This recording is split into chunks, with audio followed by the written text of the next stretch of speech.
Alors cette semaine, c'est marrant, ils disent tous qu'ils peuvent diriger le pays. Gabriel Attal, alors lui il a dit « Je pense savoir comment il faut présider la France ». Eh ben c'est bien Gabriel, et c'est vrai que toi t'as de l'expérience, t'as été ministre de l'Éducation nationale. Entre 2019 et 2024, les congés maladie des profs ont augmenté de 41,3%.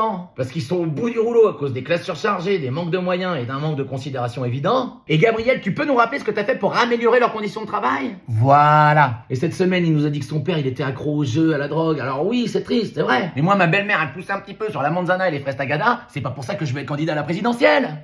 Merde.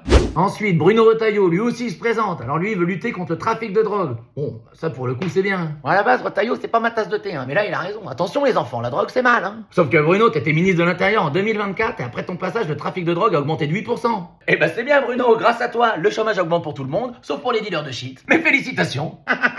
Et François Hollande aussi veut redevenir président maintenant. Alors François Hollande, c'est 210 milliards de cadeaux fiscaux aux multinationales et 320 milliards de dettes. Hein. Mais il nous dit que c'était moins que les autres, que Sarko a fait plus et que Macron a fait encore plus. Alors il a complètement raison, mais ça veut dire qu'en 2027, le meilleur argument de François Hollande, c'est voter pour moi, je suis le moins pire. Eh oui.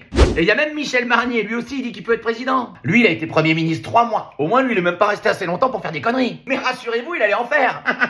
Michel Barnier, pour l'hôpital, il nous avait dit en 2024, on va pas faire de miracle. Mais quel enculé. Eh ben écoute-moi bien Michel, si tu te présentes dans les urnes, promis, on va pas faire de miracle.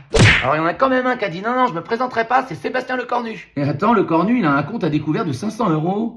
Pardon? Avec un salaire de 16 000 boules par mois et tous les avantages en nature qu'il a? Résidence principale, restaurant, chauffeur, jet privé, il trouve le moyen d'avoir un trou de 500 balles. Eh ben heureusement qu'il se présente pas, quand tu vois ce qu'il fait de son argent à lui, t'imagines ce qu'il fait avec le nôtre? Et tu vois, moi je me demande comment les Attal, Barnier, Retailleau, Hollande et tous les autres, ils peuvent prétendre savoir comment diriger la France. Parce qu'ils ont été nuls avant, donc pas besoin d'une boule de cristal pour savoir qu'ils vont être nuls après.